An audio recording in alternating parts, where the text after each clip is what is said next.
আমরা শুকরিয়া আদায় করছি মহান রব্বুল আলামিনের আলিশান দরবারে যে আল্লাহ পাক রব্বুল আলামিন আমি এবং আপনাকে সাইয়্যিদুল আইয়াম সপ্তাহের শ্রেষ্ঠ দিন, আফদলুল মাকাম দুনিয়ার সর্বোৎকৃষ্ট স্থান আল্লাহ পাকের ঘর মসজিদে আসার এবং বসার তৌফিক দান করেছেন। পবিত্র মাহে রমাদানের এই মুবারক মুহূর্তে আল্লাহ পাক রব্বুল আলামিন আমি এবং আপনাকে কোরআন এবং সুন্নাহর কিছু কথা বলার জন্য সুযোগ করে দিয়েছেন। সেজন্য আপনি আমরা সকলেই সেই মহান মালিকের দরবারে হৃদয়ের সবটুকুন আবেগ এবং অনুভূতিকে উজাড় করে দিয়ে শরীরের সবটুকুন শক্তি ব্যয় করে উচ্ছ্বসিত কণ্ঠে খুশি মনে আল্লাহ পাক রব্বুল আলামিনের শিখানো ভাষায় কালিমাতুশ শুকর পাঠ করছি। সকলেই জবান ছেড়ে দিয়ে পড়ুন আলহামদুলিল্লাহ। দরুদ ও সালাম পেশ করছি আল্লাহ পাক রব্বুল আলামিনের সৃষ্টির প্রধান আকর্ষণ, সমস্ত নবী রাসূলগণের মাথার মুকুট, বিশ্বমানবতার মুক্তির দূত, বিশ্বমানবতার সভাপতি হযরত মুহাম্মদ মুস্তাফা পড়ুন সাল্লাল্লাহু আলাইহি ওয়াসাল্লামের উপরে। সম্মানিত মুসল্লিয়ানে কেরাম, আমরা দেখতে দেখতে আজকে প্রায় মাহে রমাদানের 20 তারিখ পর্যন্ত পৌঁছেছি। আজকে 20তম রোজা চলছে। সামনে হয়তোবা আরেকটি জুমা আমরা পাবো রমাদান কেন্দ্রিক, এরপরেই মাহে রমাদান শেষ হয়ে যাবে। রমাদান আসে এবং রমাদান চলে যায়, কিন্তু আমাদের ব্যক্তি জীবনের উন্নতি হয় না, ঠিক কিনা বলেন? আমাদের আমলের উন্নতি হয় না। এটা আমাদের জন্য একটা ব্যর্থতা। কারণ এই যে একটা মাস আল্লাহ আমাদেরকে দিয়েছিলেন, যদি কোনো মানুষ এই মাসটাতেও নিজেকে সংশোধন করে আল্লাহর প্রিয় হতে না পারে, বাকি 11 মাস তার পক্ষে আর সম্ভব না। যাই হোক, আমরা চেষ্টা করব মাহে রমাদানের যে কয়েকটা দিন বাকি আছে, আমরা যেন অন্তত এই কয়েকটা দিন আল্লাহ পাক রব্বুল আলামিনের ইবাদত করে তার সন্তুষ্টি অর্জন করতে পারি। সকলে বলছি আল্লাহুম্মা আমিন।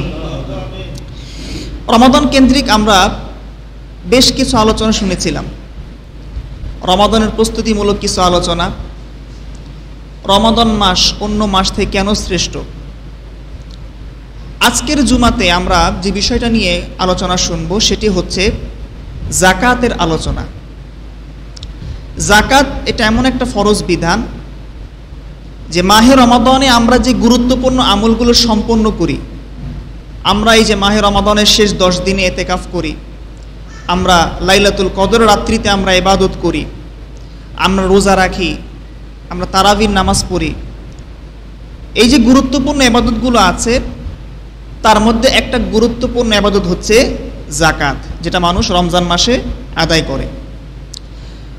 মূলত যাকাত রমজান মাসে আদায় করা জরুরি না।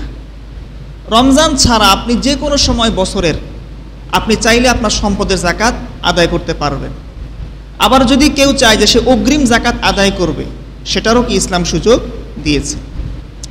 যেহেতু ইসলামের মধ্যে যাকাতের গুরুত্ব অপরিসীম এবং ইসলামের যে মূল 5টি স্তম্ভের কথা আল্লাহর হাবিব হাদিসে পাকের মধ্যে বলেছেন, তার মধ্যে একটি হচ্ছে যাকাত। নবীজি বলেছেন বুনিয়াল ইসলাম আলা খামসিন, ইসলামের ভিত্তি, ইসলামের ফাউন্ডেশন হচ্ছে 5 জিনিসের উপরে। 1 নাম্বার হচ্ছে শাহাদাতু আল্লা ইলাহা ইল্লাল্লাহ ওয়া আন্না মুহাম্মাদুর রাসূলুল্লাহ। প্রথম ইসলামের ভিত্তি হচ্ছে এই সাক্ষ্য প্রদান করা আল্লাহ ছাড়া কোনো মাবুদ নাই, মুহাম্মদ সাল্লাল্লাহু আলাইহি সাল্লাম আল্লাহ পাকের রাসূল, সুবহানাল্লাহ পাঠ করেন। 2 নাম্বার হচ্ছে ওয়া ইকামাস সালাহ, নামাজ আদায় করা। 3 নাম্বার ওয়া ইতা আজ যাকাত, যাকাত আদায় করা। 4 নাম্বার ওয়া সাওমে রমাজান, রমজান মাসে রোজা রাখা। আর 5 নাম্বার হচ্ছে হজ্জু বাইতিল্লাহ, যদি কারো সামর্থ্য থাকে আল্লাহ পাক রব্বুল আলামিনের ঘর বাইতুল্লাহর হজ সম্পন্ন করা, সুবহানাল্লাহ পাঠ করে। তো আমরা যেরকম গুরুত্ব সহকারে নামাজ আদায় করি, আমরা যেরকম রোজা রাখি, আমরা যদি আমাদের সমাজের এবং দেশের বাস্তব চিত্রের দিকে তাকাই, অনেক ধনী মানুষ, ধনকুব এমন আছে যারা গুরুত্ব সহকারে যাকাতটা আদায় করে না, ঠিক কিনা বলেন? অথচ নামাজের গুরুত্ব যেরকম বেশি, আপনি যেরকম নামাজ পড়ার জন্য শুক্রবারে গুরুত্ব দিয়ে মসজিদে আসেন, নামাজের মুসল্লা হাতে নিয়ে আপনি সবার আগের কাতারে এসে বসেন, আপনারও উচিত যাকাত আদায় করার জন্য সবার আগের কাতারে থাকা, ঠিক কিনা বলেন? কারণ আল্লাহ পাক কোরআনে পাকে যেখানে নামাজের কথা বলেছেন, আল্লাহ পাক সেখানে বলেছেন জাকাতের কথা। আল্লাহ বলেছেন আকিমুস সালাতা ও আতুজ জাকাতা, তোমরা নামাজকে কায়েম করো এবং জাকাতকে আদায় করো। সুবহানাল্লাহ পাঠ করেন। তো পবিত্র কোরআনে পাকের ভিতরে জাকাতের কথা প্রত্যক্ষ এবং পরোক্ষভাবে আল্লাহ পাক রব্বুল আলামিন বলেছেন মোট 82 বার। কয়বার বলেছেন? 82 বার। কোন জায়গায় আল্লাহ পাক জাকাতের কথা আল্লাহ পাক জাকাত শব্দ দিয়ে বলেছেন, আর কোন জায়গায় আল্লাহ পাক বলেছেন ইনফাক শব্দ দিয়ে, আর কোন জায়গায় আল্লাহ পাক বলেছেন সদাকা শব্দ দিয়ে। জাকাত শব্দ দিয়ে আল্লাহ পাক জাকাতের কথা বলেছেন মোট 30 বার। কয়বার? 30 বার। ইনফাক শব্দ দিয়ে আল্লাহ পাক জাকাতের দিকে ইঙ্গিত করেছেন মোট 43 বার। আর সদাকা শব্দ দিয়ে আল্লাহ জাকাতের কথা বলেছেন, ইঙ্গিত করেছেন মোট 9 বার। 30, 43, 9 যোগ করলে হয় মোট 82 বার। বুঝে আসছে কথা? তো জাকাতের গুরুত্ব কি ইসলামে আছে? আছে। আমরা আমাদের দৈনন্দিন যে ইবাদতগুলো সম্পন্ন করি, আমাদের সব ইবাদতগুলো কিন্তু একরকম না। কিছু হচ্ছে আমাদের শারীরিক ইবাদত, আর কিছু হচ্ছে আর্থিক ইবাদত, আর কিছু হচ্ছে শারীরিক এবং আর্থিক উভয় ইবাদত। যেমন আমরা নামাজ পড়তে আসছি, নামাজ পড়তে কি টাকা লাগে? যে মসজিদে একটা টিকিট কাটলাম, মসজিদে ঢুকলাম, এরকম কোনো কথা আছে ইসলামে? নাই। নামাজ পড়তে গেলে একটা সুস্থ দেহ এবং শরীর লাগে। আমরা রোজা রাখি, রোজা রাখতে গেলেও পয়সা লাগে না, রোজা রাখতে গেলে একটা সুস্থ দেহ লাগে। তো নামাজ, রোজা এগুলো শারীরিক ইবাদত, আর জাকাত হচ্ছে আর্থিক ইবাদত। এখানে শরীরের কোনো সম্পর্ক নাই। আপনি অসুস্থ বিছানায় পড়ে আছেন, আপনার সম্পদে জাকাত আসছে, আপনার পক্ষ থেকে যে কেউ জাকাতটা আদায় করে দিলে জাকাতটা আদায় হয়ে যাবে। সুবহানাল্লাহ পাঠ করেন। এটা হচ্ছে আর্থিক ইবাদত। আরেকটি হচ্ছে শারীরিক এবং আর্থিক উভয় ইবাদত, এটা হচ্ছে হজ। হজ করতে গেলে যেমন সুস্থ শরীর লাগবে, দেহ লাগবে, আবার হজ করতে গেলেও সামর্থ্য লাগবে। ঠিক কিনা বলেন? সামর্থ্যবান ছাড়া, যাদের সামর্থ্য নাই, এদের উপর তো আল্লাহ পাক হজকে ফরজ করেন নাই। তাহলে শারীরিক ইবাদত নামাজ এবং রোজা, আর্থিক ইবাদত জাকাত। শারীরিক এবং আর্থিক উভয় ইবাদত হচ্ছে কি? হজ এবং ওমরা। তো আমরা যেহেতু জাকাত নিয়ে কথা বলছিলাম, আজকে আমরা জাকাত নিয়ে ইনশাল্লাহ কথা বলবো। যেহেতু সময় কম, আমরা এই সংক্ষিপ্ত সময়ে উপরে গুরুত্বপূর্ণ কয়েকটি পয়েন্টে কথা বলবো। আমরা প্রথম শুনবো জাকাত শব্দের শাব্দিক অর্থ কি, জাকাত শব্দের পারিভাষিক অর্থ কি, জাকাত কাকে বলে। এরপরে আমরা শুনব যে প্রচলিত অর্থ ব্যবস্থা এবং জাকাত ভিত্তিক অর্থ ব্যবস্থার মধ্যে পার্থক্য কি। 3 নম্বর পয়েন্টে আমরা শুনব জাকাতের হক, জাকাত যারা আদায় করে না এদের শাস্তি ইসলামে কীরকম। 4 নম্বর পয়েন্টে আমরা শুনব কয় ধরনের সম্পদে জাকাত আল্লাহ পাক ফরজ করেছেন। সর্বশেষ 5 নম্বরে আমরা শুনব জাকাতের হকদার কারা। এই 5টি পয়েন্টে যদি আমরা ইনশাল্লাহ কথা শুনি, আশা করি জাকাতের ব্যাপারটা আমাদের নিকট কিছুটা হলো কি হবে, ক্লিয়ার হবে। যতটুকু সময় কথা হবে আল্লাহ পাকের নিকট দোয়া করব, আল্লাহ পাক রব্বুল আলামিন যেন আমাদেরকে আজকের আলোচনা থেকে উপকৃত হওয়ার তৌফিক দান করেন। সকলে বলছি আল্লাহুম্মা আমিন। প্রথমে আসেন জাকাত শব্দের অর্থ কি। জাকাত শব্দের এক অর্থ হচ্ছে বৃদ্ধি পাওয়া। যেহেতু জাকাত আদায় করলে মানুষের সম্পদ বৃদ্ধি পায় এবং সম্পদে আল্লাহ পাক বরকত দেয়, এই জন্য জাকাতকে বলা হয় জাকাত। সুবহানাল্লাহ পাঠ করেন। আজকে তো অনেক ধনী মানুষ মানে সম্পদ কমে যাবে এই ভয়ে জাকাত দেয় না, আসানা নাই বলেন। কিন্তু যেই সম্পদ তারা কামাই করে এগুলোকে আবার তারা ভোগ করতে পারে না, ঠিক কি না? আল্লাহ এমন শারীরিক রোগ দিয়ে রাখে, অথবা দেখা যায় যে পরিবারের ভিতর আল্লাহ পাক এমন অশান্তি দিয়ে রাখে যে জীবনে অনেক সম্পদ উপার্জন করছে ঠিক, গরিবের হক জাকাত দেয় নাই, কিন্তু নিজের জীবনে শান্তিকে অর্জন করতে পারে নাই, ঠিক কিনা বলেন? এই জন্য জাকাত আদায় করবেন তো আপনারা। জাকাত দিলে সম্পদ বাড়ে না কমে? আসতে বলবেন না, বাড়ে না কমে? বাড়ে। এক অর্থ বললাম। জাকাতের আরেকটি অর্থ হচ্ছে পবিত্র হওয়া, পবিত্র করা। যেহেতু জাকাত দিলে বান্দার কৃপণতার স্বভাবটা দূর হয়ে যায়। অনেকে আছে না কৃপণ, টাকা দান করতে চায় না। যেহেতু কৃপণ স্বভাবকে আল্লাহ পাক জাকাত আদায় করলে দূর করে দেয়, এই জন্য জাকাতকে বলা হয় জাকাত। সুবহানাল্লাহ পাঠ। শব্দের পারিভাষিক অর্থ কি? জাকাত বলা হয় যে আপনি আপনার সম্পদের নির্দিষ্ট একটা অংশ, 40 ভাগের 1 ভাগ আপনি আল্লাহ পাকের রাস্তায় গরিব দুঃখী মানুষকে আপনি দিয়ে দিবেন, সুবহানাল্লাহ পাঠ করেন। এটা কিন্তু কোনো দান না, এটা গরিব মানুষ আপনার কাছে পায়, এটা গরিবের হক। যাকাত কোনো কি না ভাই, দান না। গরিব মানুষ আপনার কাছে যে সম্পদটা পাচ্ছে তার হকটা আপনার কাছে আছে, আপনি এটা গরিবকে দিয়ে দিবেন। কথা বুঝে আসছে?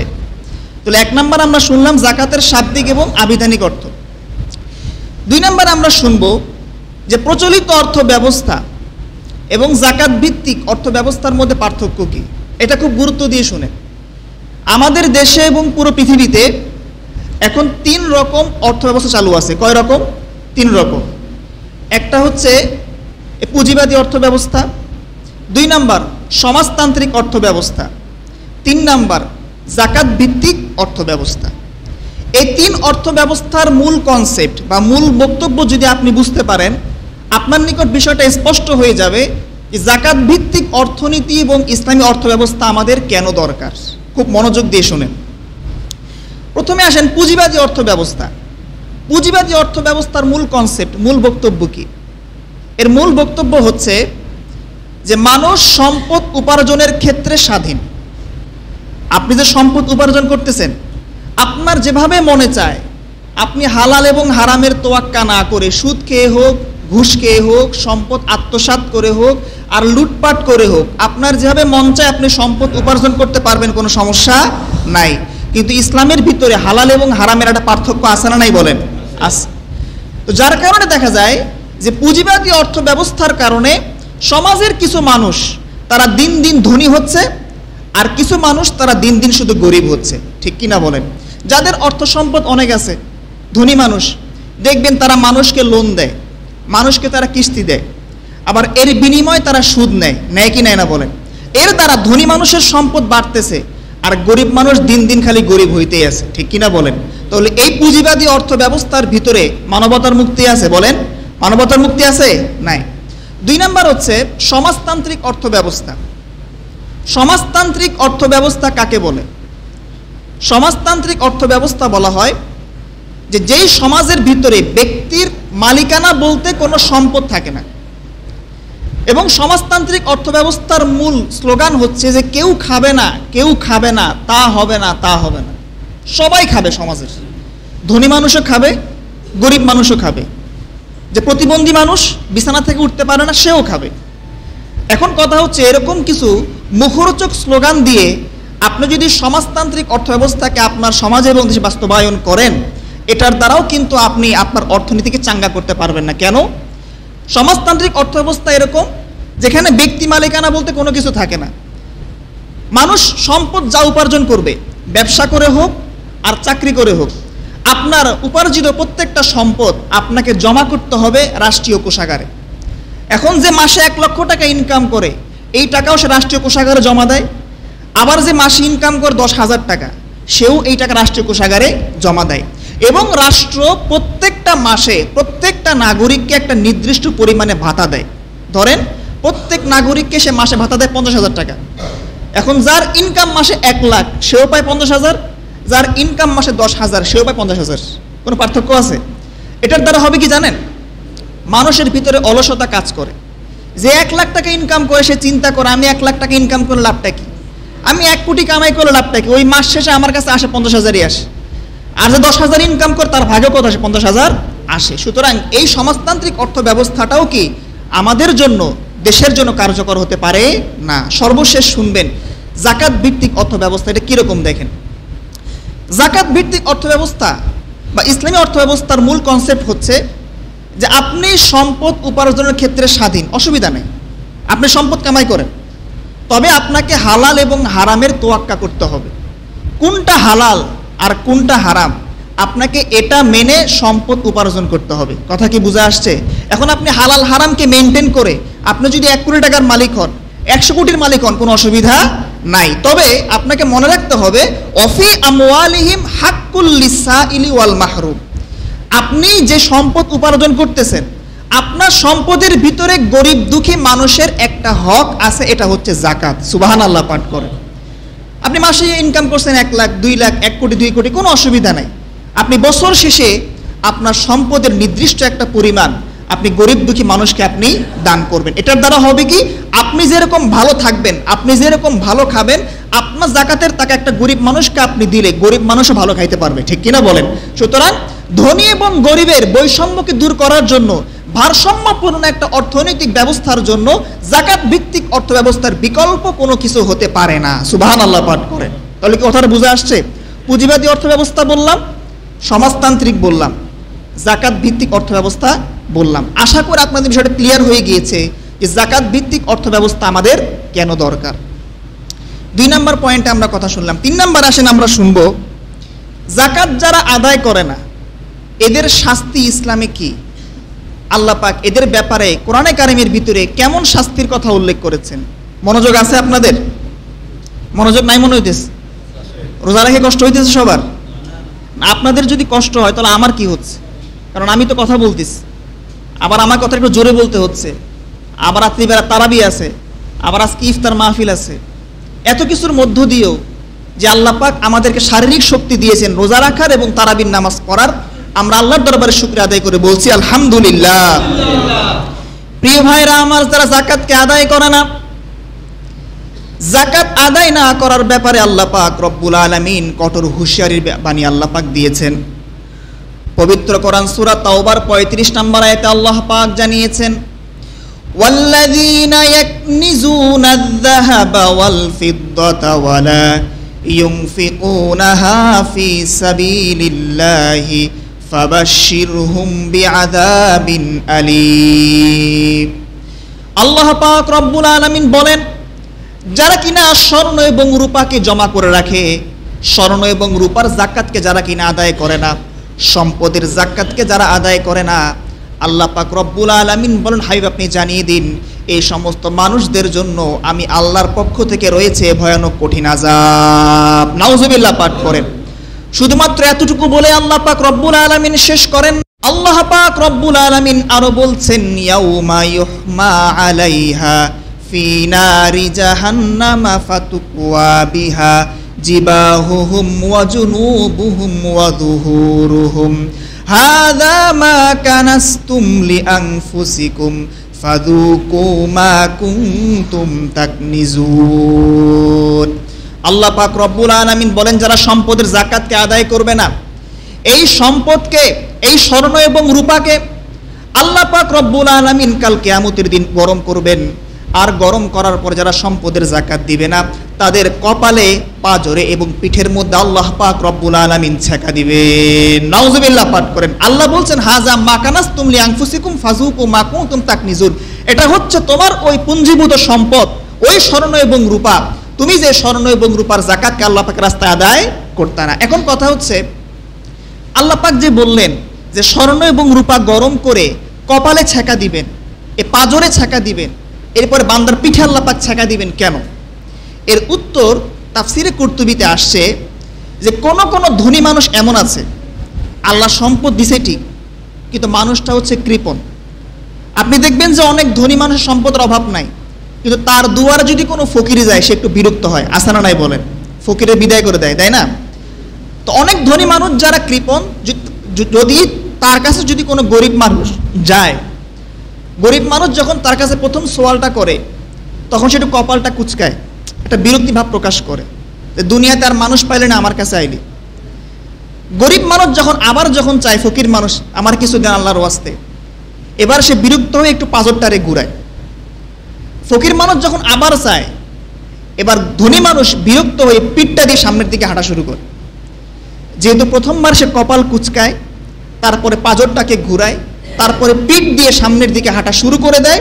এই জন্য আল্লাহ পাক রব্বুল আলামিন এই ধনী মানুষ যারা স্বর্ণ এবং রূপার যাকাত দেয় না, এই স্বর্ণ এবং রূপাকে আল্লাহ পাক রব্বুল আলামিন গরম করে তাদের কপালে, পাজরে এবং পিঠের মধ্যে আল্লাহ পাক ছেকা দিবেন। নাউজুবিল্লাহ পাঠ করেন। এবং হাদিস শরীফ আসছে, যারা যাকাত আদায় করে না এদের শাস্তি কি? নবীজি বলেছেন, মান আতাহুল্লাহু মালান ফালাম ইউআদ্দি যাকাতাহু। যাকে আল্লাহ সম্পদ দিয়েছেন কিন্তু ওই ব্যক্তি সম্পদের যাকাতকে আদায় করে না, তার এই সমুদয় সম্পদ কাল কিয়ামতের দিন একটা বিষধর সাপে আল্লাহ পাক এটাকে বানাই দিবেন। তার সম্পদটা একটা বিষধর সাপে পরিণত হয়ে তার দুই চোয়ালের মাঝখানে এসে কামড়ানো শুরু করবে। আর তাকে বলবে যে আমি হচ্ছে তোমার ওই সম্পদ তুমি যে সম্পদ নিজের কাছে আটকিয়ে রেখেছিলে, তুমি গরিব মানুষের জাকাতকে তুমি আদায় করো নাই। নাউজুবিল্লাহ পাঠ করেন। এই জন্য প্রিয় ভাইরা আমার, জাকাতকে আদায় করতে হবে, আদায় করা লাগবে। যারা ইনশাল্লাহ বলছে ওদের অনেকেরই জাকাত আসে নাই, যাদের আসে তারা ইনশাল্লাহ বলে নাই। কি এরকম মানুষ আছে কি নাই বলেন? অথচ জাকাতের গুরুত্ব এত বেশি ইসলামে। বুখারী শরীফের হাদিস, সাহাবী আবু বকর সিদ্দিক রাদিয়াল্লাহু আনহু বলেছেন, ওয়াল্লাহি লা উকাতিলান্না মান ফাররাকা বাইনাস সালাতি ওয়াজ যাকাত। আমি আল্লাহর কসম করে বলতেছি, আমি ওই সমস্ত মানুষদের বিরুদ্ধে যুদ্ধ ঘোষণা করলাম যারা নামাজ এবং যাকাতের ভিতরে পার্থক্য করে। নাউজুবিল্লাহ পাঠ করে। আপনি ঠিকমতো নামাজটা আদায় করবেন আর গরিবের হক যাকাতটাকে আপনি দিবেন না, এটা কি এরকম করে হয়? নামাজ যেরকম ফরজ, যাকাতটাও কি ফরজ। সাহাবাদের ভিতরে যাকাতের গুরুত্ব এত বেশি ছিল, তারা নামাজ এবং যাকাতের মধ্যে কোনো পার্থক্য করতো না। আল্লাহ আমাদের সকলকে সম্পদের যাকাত দেওয়ার তৌফিক দান করুন, সকলে বলি আমিন। আজকে আপনি দেখেন আমার সমাজে, আমার দেশে যে পরিমাণ গরিব মানুষ আছে, দরিদ্র মানুষ আছে, আজকে যদি সমাজে গরিব মানুষ না থাকতো, আজকে আমার সমাজের ভিতরে এত চুরি ডাকাতি এবং রাহাজানি হইতো না, ঠিক কিনা বলেন? মানুষ যখন অভাবের মধ্যে পড়ে যায় তখন তার স্বভাব নষ্ট হয়ে যায়, তখন সে চুরি করে, তখন সে ডাকাতি করে, তখন সে ছিনতাই করে, ঠিক কিনা? আর এর জন্য মূল দায়ী হচ্ছে ধনী মানুষরা, যাদেরকে আল্লাহ পাক রব্বুল আলামিন কোটি কোটি টাকা এবং সম্পদ দিয়েছেন, কিন্তু এই ধনী মানুষগুলো নিজের সম্পদের যাকাত গরিব মানুষকে দেয় না। গরিব মানুষ নিজে খেতে পারে না, কি করবে? তারা বাধ্য হয়ে চুরি এবং ডাকাতি করতেছে, ঠিক কিনা? আজকে যদি আমার সমাজের প্রত্যেকটা ধনী মানুষ, সামর্থ্যবান মানুষ, আজকে তারা যদি সম্পদের যাকাতকে আদায় করত, আজকে আমার পুরো দেশের ভিতরে কোনো গরিব মানুষ থাকতো না, ঠিক কিনা বলেন? দরিদ্র বিমোচন করার জন্য আপনাকে ওই আমেরিকা থেকে সহায়তা আনতে হবে না। আপনি ধনী মানুষ যারা আপনার দেশে আছে, এদের সম্পদ থেকে আপনি যাকাতের অর্থকে আপনি কেটে নেন। সরকার থেকে বলবো, এদের সম্পদ থেকে আপনি যাকাতের অর্থ কেটে নেন, এগুলো গরিব মানুষকে দেন। আপনি দেখবেন যে অটোমেটিক আপনার সমাজ থেকে সব গরিব মানুষ সচ্ছল হয়ে যাবে, ঠিক কিনা? তো সুতরাং যাকাত যাদের আসছে প্রত্যেকেই খেয়াল করে যাকাতটা আদায় করে দিবেন। এ পর্যায়ে আসেন আমরা জানবো যে কয় ধরনের সম্পদে যাকাত ফরজ হয়। জানা লাগবে আমাদের? 4 ধরনের সম্পদে যাকাত ফরজ হয়। কয় ধরনের সম্পদ? 4 ধরনের। 1 নাম্বার হচ্ছে স্বর্ণ। যদি কারো স্বর্ণ থাকে, 7.5 ভরি পরিমাণ স্বর্ণ থাকে, তার উপরে যাকাত ফরজ। 2 নাম্বারে হচ্ছে রূপা। যদি কারো 52.5 তোলা পরিমাণ রূপা থাকে, তার উপরে যাকাত ফরজ। 3 নাম্বারে হচ্ছে নগদ অর্থ। 4 নাম্বারে হচ্ছে ব্যবসার মাল। যদি কারো থাকে তার উপর যাকাত কি হবে? ফরজ হবে। এই 4 প্রকার সম্পদে যাকাত ফরজ হয়। এখন কথা হচ্ছে যে আপনার কি পরিমাণ নগদ অর্থ থাকলে আপনাকে আপনার সম্পদের যাকাত দেওয়া লাগবে। আপনার নিকট নগদ যে অর্থ আছে, এই নগদ অর্থ যদি 52.5 তোলা রূপার মূল্যের সমপরিমাণ হয় এবং এই সম্পদের উপর যদি আপনার 1 বছর অতিবাহিত হয়, তাহলে আপনাকে ওই সম্পদের যাকাত আদায় করতে হবে। এখানে মাঝখানে আমি আপনাকে যাকাত আদায়ের আরও কিছু শর্ত বলছি, তার আগে আপনাকে আমি বলে নেই যে বর্তমান বাজারে 52.5 তোলা রূপার মূল্য কত। আমি আজকে একটা ওয়েবসাইটে দেখলাম যে চট্টগ্রাম শহরে বর্তমান বাজারে 52.5 তোলা রূপার মূল্য হচ্ছে 1,10,827 টাকা। ঢাকা তো সেরকম হবে, একটু সামথিং কম বেশি হতে পারে। তো যদি কোনো মানুষের 1,11,000 টাকা বর্তমানে থাকে, তাহলে ওই মানুষের উপরে যাকাত কি হবে? ওয়াজিব হয়ে যাবে। এখন কথা হচ্ছে যাকাত আদায়ের শর্ত আছে, খুব খেয়াল করে শুনেন। 5টা শর্ত। 1 নম্বর শর্ত হচ্ছে আপনার সম্পদটা নিসাব পরিমাণ হইতে হবে। স্বর্ণের নিসাব 7.5 ভরি, রূপার নিসাব 52.5 তোলা, আর নগদ অর্থ তো বললাম 52.5 তোলা রূপের অর্থ পরিমাণ, মূল্য পরিমাণ। 2 নম্বর হচ্ছে আপনার এই সম্পদের উপরে বছরটা অতিক্রান্ত হইতে হবে। এখন আপনি গত মাসে আপনি 1 কোটি টাকার মালিক হয়েছেন, হঠাৎ করে হয়ে গেছেন আর কি, আল্লাহ আপনাকে দিয়েছে সম্পদ। গত মাস থেকে নিয়ে এ পর্যন্ত কি 1 বছর হয়েছে? তাহলে আপনার সম্পদ যাকাতটা আসবে না। আপনার 1 বছর অতিবাহিত হলে কি হবে? যাকাতটা আসবে। 3 নম্বরে হচ্ছে যে আপনি ওই সম্পদের মালিক হতে হবে। এখন সম্পদের মালিক হচ্ছে আপনার বাবা, আপনার মা অথবা আপনার স্ত্রী, আপনি সম্পদের মালিক না, তাহলে আপনার উপর যাকাত আসবে না। যাকাত প্রত্যেক ব্যক্তির উপরে আসে, স্বামীর উপরও আসতে পারে, স্ত্রীর উপরও আসতে পারে, বাবার উপরও আসতে পারে, মায়ের উপরও আসতে পারে। কথা বুঝতে পারছেন? 4 নম্বর শর্ত হচ্ছে এই সম্পদটা আপনার প্রয়োজনের অতিরিক্ত হওয়া। আপনার দুনিয়াতে চলতে ফিরতে গেলে যা কিছু লাগে, আপনার বাড়ি লাগে, আপনার গাড়ি লাগে, আপনার দুই একটা জায়গা জমিন লাগে, আপনার ঘরের আসবাবপত্র লাগে, আপনার মোবাইল লাগে, আপনার ফ্রিজ লাগে, মোটামুটি আপনার ঘরে এসি লাগে, যা কিছু আপনার প্রয়োজন আছে, যা দিয়ে আপনি চলেন দুনিয়াতে, এই আপনার প্রয়োজনের অতিরিক্ত যদি আপনার কাছে নেশাব পরিমাণ সম্পদ থাকে তাহলে আপনার উপরে জাকাত ফরজ হবে। কথা কি বুঝতে পারছেন? সর্বশেষ কথা হচ্ছে ঋণ না থাকা। আপনার যদি ঋণ থাকে, এখন আপনার কাছে নগদ টাকা আছে 5 লক্ষ টাকা, আপনার কাছে মানুষ পায় 4 লক্ষ টাকা, তা আপনি যদি ঋণটা পরিশোধ করে দেন আপনার কাছে আর অর্থ থাকে? থাকে। তো এই 5টা শর্তকে সামনে রেখে 4 ধরনের সম্পদে কি জাকাত ফরজ হয়। কথা কি বুঝে আসছে? প্রত্যেকেই ব্যক্তিগতভাবে যার যা সম্পদ আছে হিসাব করে দেখবেন আপনার উপর জাকাত আসে কিনা। আর হিসাব না বুঝলে আপনি আমার কাছে আসবেন, আপনাকে বিষয়টা আমি বুঝাই দেবো ইনশাআল্লাহ। এ থেকে আপনার আচ্ছা বলবো, সর্বশেষ বলতেছি। আসেন সর্বশেষ আরেকটা পয়েন্ট আমরা কথা শুনবো, 5 নাম্বার, সেটা হচ্ছে জাকাতের হকদার কারা। জাকাতের হকদার কারা এ প্রসঙ্গে পবিত্র কোরআন সূরা তাওবার 60 নাম্বার আয়াতে আল্লাহ পাক 8 প্রকার মানুষের কথা বলেছেন, যে আপনি 8 প্রকার মানুষকে আপনাকে জাকাতের টাকা দেওয়া লাগবে, আপনি 8টা খাতে জাকাতের অর্থ দিতে পারবেন। আল্লাহ বলেছেন ইন্নামাস সাদাকাতু লিল ফুকারাই ওয়াল মাসাকিন ওয়াল আমিলিনা আলাইহা ওয়াল মুআল্লাফাতি কুলুবুহুম ওয়া ফির রিকাবি ওয়াল গারিমিন ওয়া ফি সাবিলিল্লাহি ওয়া বিনিস সাবিল। এই 8 প্রকার। 1 নাম্বার লিল ফুকারা, যদি কোনো মানুষ গরিব এবং ফকির হয় তার সম্পত্তি কি হবে, আপনি তাহলে কি ওই গরিব মানুষকে জাকাত দিতে পারবেন। 2 নম্বরে হচ্ছে মিসকিন। ফকির এবং মিসকিনে কিন্তু পার্থক্য আছে, আপনারা জানেন। ফকির বলা হয় যার কাছে কিছু সম্পদ হইলেও আছে কিন্তু গরিব, বেচারা, অসচ্ছল, ঋণটিন আছে। আর মিসকিন মানে যার কোনো কিছুই নাই, একবারে পথচারী, ঘর নাই, বাড়ি নাই, কিচ্ছু নাই, তাকে বলা হয় কি মিসকিন। 1 নম্বরে দিবেন ফকিরকে, 2 নম্বরে দিবেন মিসকিনকে। 3 নম্বর ওয়াল মুআল্লাফাতি কুলুবুহুম, ইসলামের দিকে মানুষকে আকৃষ্ট করার জন্য জাকাতের সম্পদ কি করা যায়, দেওয়া যায়। এটা অমুসলিমদেরকে দেয়া হতো একটা সময়, এখন এই বিধানটা রহিত হয়ে গিয়েছে। 3 নম্বর। 4 নম্বর হচ্ছে ওয়াফির রিকাব। রিকাব বলা হয় গোলাম, এমন গোলাম যেই গোলাম কিনা তার মালিক থেকে মুক্ত হতে চায় কিন্তু সম্পদের কারণে মুক্ত হইতে পারতেছে না। তার মালিক তাকে বলছে তুমি আমাকে 5 লক্ষ টাকা দাও, আমি তোমাকে মুক্ত করে দিব, তুমি স্বাধীন হয়ে যাবা। এরকম যদি কোনো দাস তার মালিক থেকে মুক্ত হতে চায় ওই দাসকেও জাকাতের অর্থ দেয়া যাবে। 4 নম্বর। 5 নম্বর হচ্ছে ওয়াল গারিমিন। গারিমিন বলা হয় ঋণগ্রস্ত মানুষ, যে মানুষের ঋণ আছে, অসচ্ছল মানুষ, চলতে পারে না, চলতে ফিরতে কষ্ট হয়, এমন মানুষকেও কি জাকাতের অর্থ দেয়া যায়। এরপরে হচ্ছে ওয়াফি সাবিলিল্লাহ, আল্লাহ পাকের রাস্তায় যারা থাকে, মুজাহিদ মানুষ হতে পারে, জিহাদ করতে বের হয়েছে, অথবা মনে করেন কোনো মানুষ এক চিল্লায় গেছে তাবলিগে, এবং তাবলিগে সে এমন জায়গাতে গিয়ে পড়ছে যে ডাকাতে তাকে ধরে অর্থ সম্পদ সব নিয়ে নিছে, মোবাইল টোবাইল সব নিয়ে নিছে, তার কাছে কিচ্ছু নাই। এবং বাসায় ফোন দিবে বা বিকাশে টাকা আনবে, এরকম কোনো অর্থ তার নিকট নাই, সে তার বাড়ি পর্যন্ত পৌঁছতে পারে। এরকম যদি কোনো আল্লাহ পাকের রাস্তার মানুষ বিপদগ্রস্ত হয় তাকেও জাকাতের অর্থ দেয়া যাবে। সর্বশেষ 8 নম্বর হচ্ছে ওয়াবিনিস সাবিল, মানে হচ্ছে মুসাফির মানুষ, যে মানুষ সফরে বের হয়েছে, তার বাড়ি পর্যন্ত পৌঁছতে চায়, অর্থ সম্পদ নাই, তাকেও কি জাকাতের অর্থ দেয়া যাবে। এই 8টি খাতে আপনারা জাকাত দিতে পারবেন। তবে মনে রাখবেন 4 প্রকার মানুষকে জাকাত দেয়া যাবে না। কয় প্রকার মানুষ? এত আসতে বললেন, কয় প্রকার? হ্যাঁ মাশাআল্লাহ, সবার মনোযোগটা কিন্তু আছে, বুঝতে কম, রমজান মাস তো বুঝছি আপনাদের কষ্ট হচ্ছে। এই শেষ করে দিচ্ছি আরেকটু। 4 প্রকার মানুষকে জাকাত দিতে পারবেন না।